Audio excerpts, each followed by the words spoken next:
देश का मिजाज नॉर्थ ईस्ट। नमस्कार, लेट्स माइक देश का मिजाज और खबरें उत्तर पूर्व से। मणिपुर विधानसभा में आज से 7 दिन का बजट सत्र शुरू हो गया है। मुख्यमंत्री एन बीरेन सिंह ने वित्त वर्ष 2026-27 के लिए राज्य बजट पेश किया। इस बार का बजट महिलाओं के कल्याण पर केंद्रित है। 3.5 लाख महिलाओं के लिए 350 करोड़ रुपए आवंटित किए गए हैं। स्वास्थ्य, शिक्षा और आर्थिक सशक्तिकरण पर जोर दिया गया है, जो हालिया अशांति से प्रभावित परिवारों को सहारा देगा। सत्र में गवर्नर के अभिभाषण पर चर्चा, पूरक अनुदान मांगों पर मतदान और विभिन्न विभागों की समीक्षा होगी। यह बजट राज्य की समावेशी विकास और शांति की दिशा में एक कदम माना जा रहा है। हालांकि विपक्षी दलों ने विस्तृत बहस की मांग की है। मिजोरम विधानसभा में मिजो भाषा को संविधान की 8वीं अनुसूची में शामिल करने के प्रस्ताव पर बहस छिड़ गई है। स्कूल शिक्षा मंत्री वनलाल थलाना ने प्रश्नकाल के बाद पेश किया। यह प्रस्ताव विभिन्न मिजो जनजातियों की सामान्य भाषा को राष्ट्रीय मान्यता दिलाने की दिशा में बड़ा कदम माना जा रहा है, जिसे मुख्यमंत्री लालदू होमा को सिविल सोसाइटी और समुदायों से भारी समर्थन मिला है। इस बारे में केंद्र को पहले प्रस्ताव भेजा गया था, लेकिन कोई कार्रवाई नहीं हुई। अब एक विशेष कार्यबल गठित कर नए सिरे से दोबारा आवेदन किया जाएगा। मिजो 1974 से राज्य की आधिकारिक भाषा है। लेट्स माइक देश का मिजाज नॉर्थ ईस्ट।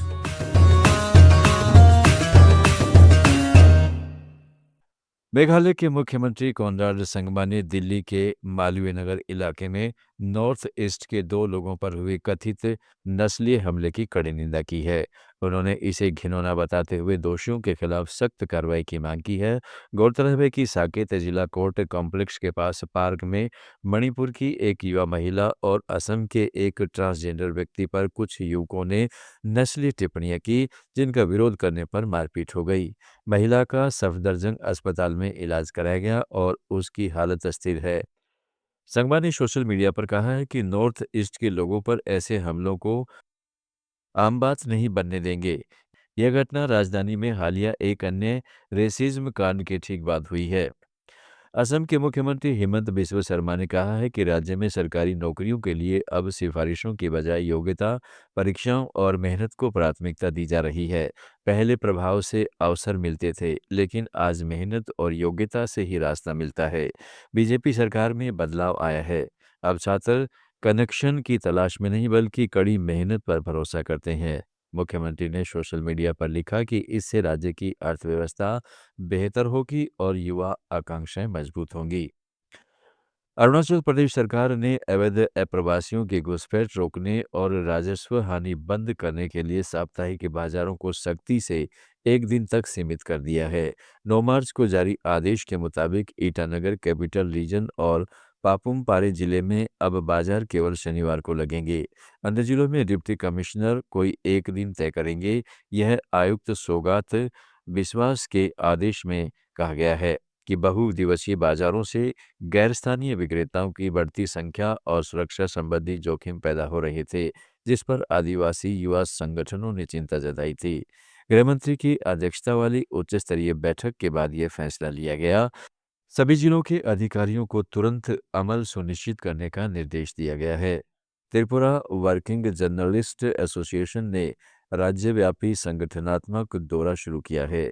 इसके तहत उत्तरी त्रिपुरा के कैला शहर और धर्मनगर में पत्रकारों की बैठकें हुई। एसोसिएशन के अध्यक्ष विजय पॉल और महासचिव सुनील देवनाथ ने स्थानीय संवाददाताओं से मिलकर उनकी चुनौतियों पर चर्चा की, जिसमें कम वेतन, पेशेवर असुरक्षा और राजधानी में सक्रिय ब्रोकर पत्रकारों के कारण पत्रकारिता की छवि खराब होने जैसे मुद्दों पर बात हुई।